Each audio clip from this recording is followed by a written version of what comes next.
Hi, I'm Abby. This is Abby Matt Reads, and because I hit 100 subscribers the other day, which I was absolutely thrilled about.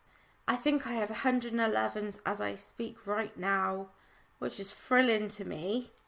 I decided to do a little 25 facts about me video as a kind of celebration. So lucky you guys get to hear more about me. Okay? Right, so first thing, I am 30 years old, but I know I don't look it. I keep getting ID'd for alcohol and liquid for my e-cig, which really pleases me. I got ID'd the other day, and the woman was really apologetic, like, I'm sorry, I have to check your ID just in case. And I gave it to her, and she said, oh, thank you. And I said, no, thank you. Because if I'm 30, I'll be 31 in a few weeks. And she thought that I didn't look over 25. And I was very pleased with that. Fact 2. I have a little brother and I call him Roo. This is because my brother's real name is Joseph or Joe or Joey. And a baby kangaroo is a Joey. And what's the best baby kangaroo but Roo from Winnie the Pooh? And our mum used to always read us Winnie the Pooh when we were kids for bedtime stories. So hence, my brother is now Roo and has been Roo for years. And sometimes I call him my rooster. But yeah, and he's autistic and he lives with us and he's brilliant. You know, Joe and Spencer, Roo and Spencer are my boys and I just couldn't live without either of them. 3. I was clever. Not anymore, but I was clever. By the time I was 18 months old, I had the vocabulary of a 3-year-old. And fact 4, more cleverness.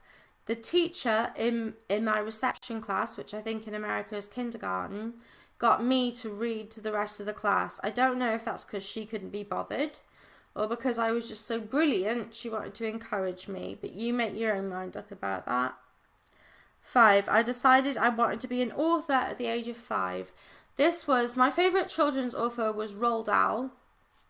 And I just remember sitting on my living room floor at 5 years old, having finished, I think it was Matilda, and I saw a picture of Roald Dahl at the back of the book, and there was just something about him that really struck me. And I remember saying to my mum, I want to be an author when I grow up, and I still want to be an author when I grow up.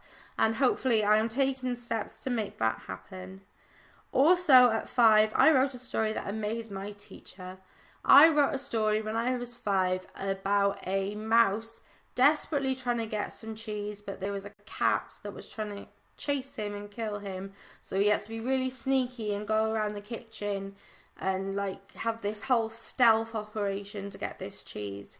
And she was so amazed by the story that she told my headmaster and called up my parents and told them I was really good at writing. See, this is just 25 facts about me trying to make me feel better about myself. Oh, 7. This one doesn't make me feel better about myself. My dad killed himself when I was 8, which is kind of a dark fact about me. Is actually today is the 22nd anniversary of his death. So it's not been the best of days for me, but I'm still trying to look on the positive side, and making videos cheers me up, so that's what I'm doing. 8. As soon as I got Sky, which was around the age of 8 actually, I became obsessed with the program Sister Sister. I don't know if any of you guys watching this are old enough to remember Sister Sister, but I was obsessed with it, and so was my next door neighbour who was the same age as me. And we would stop playing outside, go home, watch Sister Sister, come back out and talk for like an hour about the entire episode. Because my favourite was Tia and his was Tamara. And we would have arguments over who was the best. Yeah. At number 9, I won a writing competition I didn't enter at school. In Wales, we have on St David's Day, which is our national saint, we have these things called Eisteddfods, which are kind of like art competitions, and especially in school, we're all supposed to enter at some point, but I didn't want to. And I was sitting in the hall waiting for the announcement of who won the short story competition, when my English teacher snuck up behind me and said, by the way, I've entered one of your stories because I thought it was brilliant. And then the next thing I heard was saying, and the winner is Abigail McManigan. And I was just like, oh my God, because that was a lot to take in at once. But I'm pretty proud that I didn't even enter myself and I won. Okay, number 10. I spent a year writing a book and deleted it. This was when I was 14, 15, and I wrote about two girls in a very boring town, which is actually the town I still live in, and how they were so bored, having this teenage angst and stuff, they would just create their own drama just for fun, and then they kind of got sucked into it and got into a lot of trouble. And when I had finally finished it after a year, I read through it and I thought, oh, this is absolute crap, and deleted the entire thing. And now I hate myself for it, because I know you don't delete bad writing, you just keep it and you can improve on it later. So that's one of my biggest regrets. 11. I am obsessed with cats, and I want to tell you about my recently deceased cat Mittens that I had half my life, and she was the best. She didn't take any crap from anyone. She was such a bossy little cat. She was a tiny cat, so tiny that people would still mistake her for a kitten, even when she was about 12 years old. And she bossed everyone around, not just me. She bosses Spencer around, Joe around, all the other cats. She wouldn't take anything but her way. And I couldn't take any pictures of her without her looking extremely pissed off at the camera. But she just had so much character, and she was just so funny the way she would do things. And I miss her every day. I'll never have another girl cat. I'm planning to get kittens, but I want them to be boys, because I could never love another girl cat as much as I love Mittens. So what's next? My favourite food is Spencer's spag bol. Now, I taught Spencer how to make spag bol, or spaghetti bolognese, and he just put his own take on it, and now I force him to make it for me at least once a week, because it is absolutely delicious. 13, how I met Spencer. This was really serendipitous, the way I met Spencer. It was, we're both dyspraxic, and I joined on a whim a dyspraxia support group on Facebook, and he was already in it, and I introduced myself in my first introduction post, and he happened to comment on it. And I lived in Wales and he lived in London, and we just kind of clicked on the comments, and we clicked on add friend and all that, and we just started talking randomly throughout bits of the day. And then within a month we were talking every day, and within 6 to 8 weeks he'd come to visit, and by the third time he had visited me, he actually decided himself he was going to move in. But I had no qualms with that. I was really happy about that. So some people say we moved too fast, but it's been over 2 years now and we're still insanely happy with each other. So what is the next one? Oh yeah, why I call Spencer my penguin. In some penguins, the female penguin lays an egg, and then the male penguin looks after it while the female penguins all bugger off in a group. But when they come back, there's like tens of thousands of male penguins, and they always find the exact penguin that they left with their egg before they left. And that is why Spencer's my penguin, because no matter how far away we are, no matter what takes us apart from each other, I will always find him. I hope he's listening. 15. I went to America on my own at the age of 18. And this does actually sound really dodgy, but for my 18th birthday present, my mum bought me tickets to New Orleans to meet a guy that I had met on the internet. I get another guy I met on the internet, but this time I was flying to another country to we're the only person I knew was some guy I met online. So that was a big risk, and it didn't really pay off. I got some experiences out of it, but the guy turned out to be a dick. So, but I'm not going to let that take away from me that I had never even been in an airport before, and I flew from Bristol to Paris to Washington to New Orleans and back, all on my own. And I don't know how I did that, but I did, and I'm proud of it. And the fact that he turned out to be a dick is not going to take that away from me.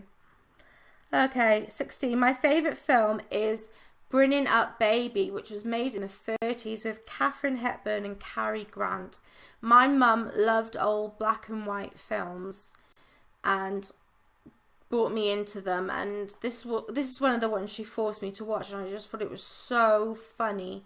People have cited it as the original rom-com, that it was the first rom-com properly ever made. And it is so funny. It's about Katharine Hepburn can play like a fantastic comedic character, and she actually has this leopard that's called Baby, and it just like lives in her house. And Cary Grant kind of plays this frustrated kind of scientist guy that's trying to calm down her crazy, and you just have to watch it. It's so much fun. It's so good. Okay, my guilty pleasure is binge watching Kardashians. I'm an intelligent girl, and I'm not superficial, and I'm not shallow, I promise. But there is something I can't stop being obsessed with about all things Kardashians. I will watch them all day if I can, and I will look up news about them on the internet. I think it's a scandalous family thing, so I'm the same with the Tudors. I can't stop reading books about the Tudors. I think it's just all the Borgias as well. So yeah, so they're a more intelligent answer, but maybe the modern day, maybe the Kardashians are the modern day Tudors and Borgias. You never know. That's the answer I'm going with. Okay, 18. My mum died of a heart attack at age 53, which terrifies me. I already have, like, it runs in my family, like, bad cholesterol. And I have to stop eating so many pizzas and burgers because, like, I don't want that to be my fortune. Okay. 19. I used to smoke heavily, and now I have an e-cig. That you never see me smoke because I'm too much of a lady to do it on camera. But I used to smoke really heavily. It started at 16. I was hypnotized when I was about 24. And I quit completely. And then after my mum died, I just thought sod it and started smoking again. And then my brother was like, no, and got me onto the e-cig. Okay. 20. I have BPD, which in a kind of brief synopsis is where you have so many emotions and it overwhelms you, and everything's very intense. You have very intense mood swings. There's a lot more to it than this anyway. I'm just trying to give you a picture of it. I'm very sensitive. Anything can make me feel very sad. It's a difficult thing to live with. It's a difficult thing if you live with someone with BPD as well. I am aware of that. I'm not always this nice and this happy. But it is a part of me, and I have to embrace all parts of me. So that's just one part of me. 21. My first celebrity crush was Michael J. Fox. And what little girl didn't fancy Michael J. Fox on Going Back in Time? No, Back to the Future. Hey! I remembered it at last. Yeah, Back to the Future films, where he was just so cute. And like, how could you not? And then I fancied him, like, for ages up until then. And it was just amazing. 22. I'm bisexual, but for some reason, nobody believes me because I I'm in a long-term relationship with a man. I have been in a long-term relationship with a woman, but for some reason, unless I'm dating both guys and girls at the same time, nobody will believe that I am bisexual. 23, my favourite colour is pink, which leads me to 24. I want to dye my hair pink, but I'm too scared. I'm too scared that I will never get around to doing my roots. So if I dye my hair pink, it'll look great for like a month, and then my roots will come in and I'll look stupid. And 25, I hate talking about myself, so this is really hard. Yeah, I haven't felt incredibly comfortable talking about myself like this, but it's been alright, I guess. So that is it for now. If you are new to the channel, please subscribe and hit the bell button. If you liked my weird ramblings, please press the thumbs up, because they make me happy when I find out someone's put a thumbs up.